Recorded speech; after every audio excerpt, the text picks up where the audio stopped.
What's up guys, my name is Ryan and I want to show you some of my favorite places in the enchanting country of France. So here's my French top 10.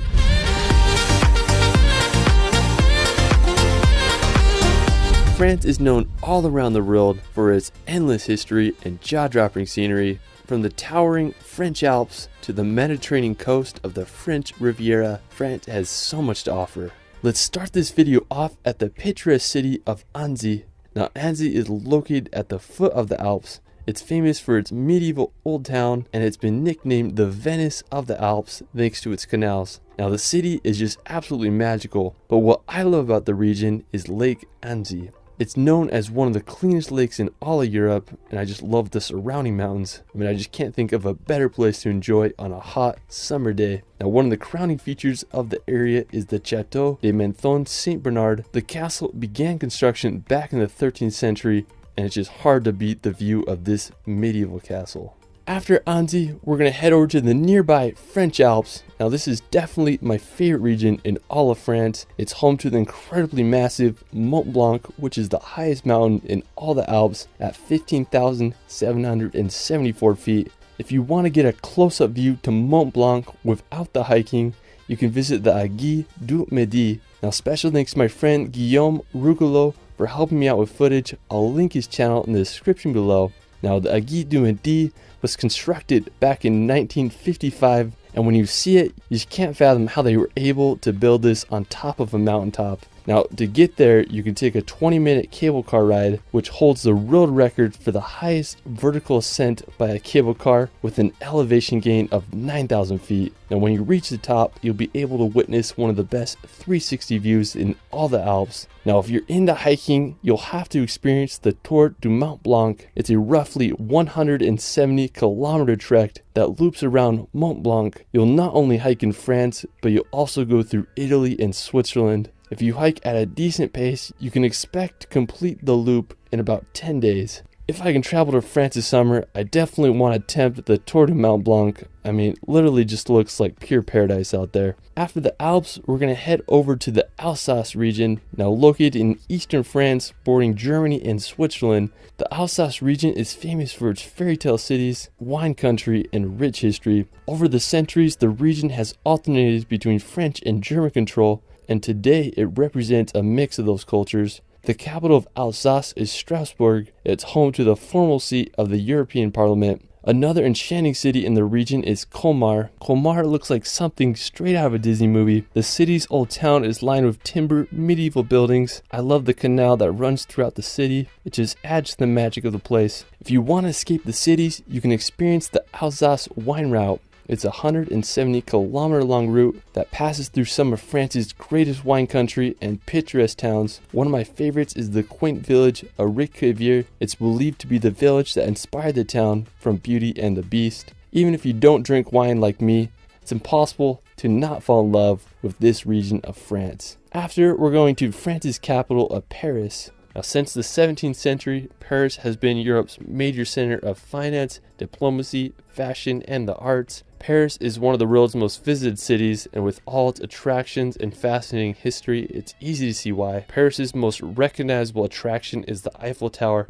It was built in 1889 for the World Fair. The Eiffel Tower is 324 meters high, which made it the tallest man-made structure in the world until 1930. You can take an elevator up there to get an incredible 360 panoramic view of all of Paris. Another popular attraction is the Louvre Museum. It's the world's largest art museum and it's home to Da Vinci's Mona Lisa. You can also take a drive around the Arc de Triomphe or walk the grounds of the Palace of Versailles.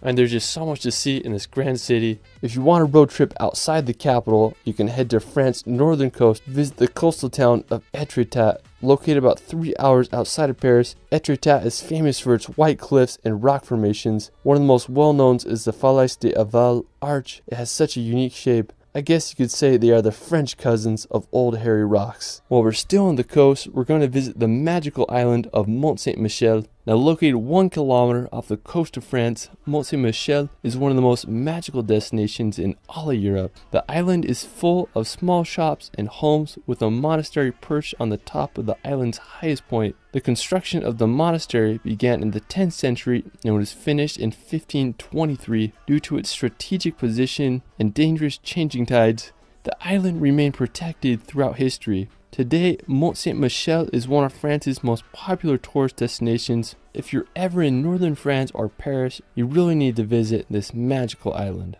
After, we're going to head to the neighboring region of Brittany. Now located on the northwestern tip of France, Brittany is full of rugged beaches and countless lighthouses. One thing that is particularly fascinating about Brittany is its presence of megalithic monuments. There are thousands of stones scattered around the region, ranging from ancient tombs to single standing stones that were arranged by Neolithic people over 7,000 years ago. I mean, just pretty interesting if you ask me. Now, aside from the ancient megaliths, Brittany is home to some stunning coastal towns. One of my favorites is Le Conquet. It's an ideal maritime city with a picturesque harbor. One of the highlights of the area is the Kermovan Lighthouse. I mean, just such a beautiful setting. Aside from Le Conquet, Brittany is full of hundreds of seaside towns and beaches just waiting to be discovered. After, let's head over to the medieval fortress of Carcassonne. Now, when I imagine medieval Europe, I don't think there's a better place that exemplifies it better than this fortified city. Located in southern France, Carcassonne began as a Roman fortified hilltop and was given to the Visigoths in the 5th century, who continued to fortify and build the city. Throughout the centuries, Carcassonne proved to be an impregnable fortress as army after army failed to overtake the protected city. Today, the city consists of 53 towers that are protected by its 2 outer walls. It remains as one of Europe's greatest medieval gems. While we're still on the topic of medieval cities, we're going to head over to Uzes.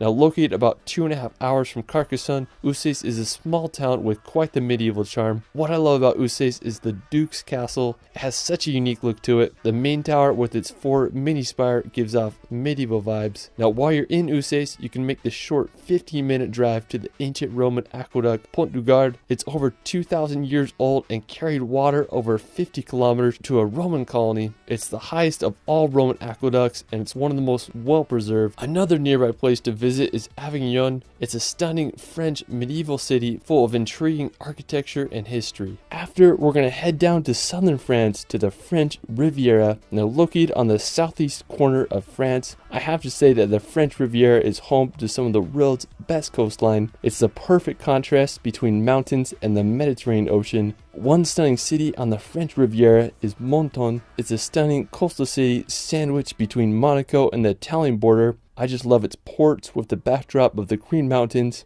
And compared to other popular cities on the Riviera, such as Nice or Cannes, this one's not as crowded, so it's a perfect place to visit to escape the crowds. Now, if you're looking for some medieval vibes, you can visit the nearby hilltop village of Ez. The village dates back to the 1300s, and when you explore the city, you'll feel like you're going back in time. You can hike to the summit on the town with a fortress on top, and you'll get some of the best views of the French Riviera.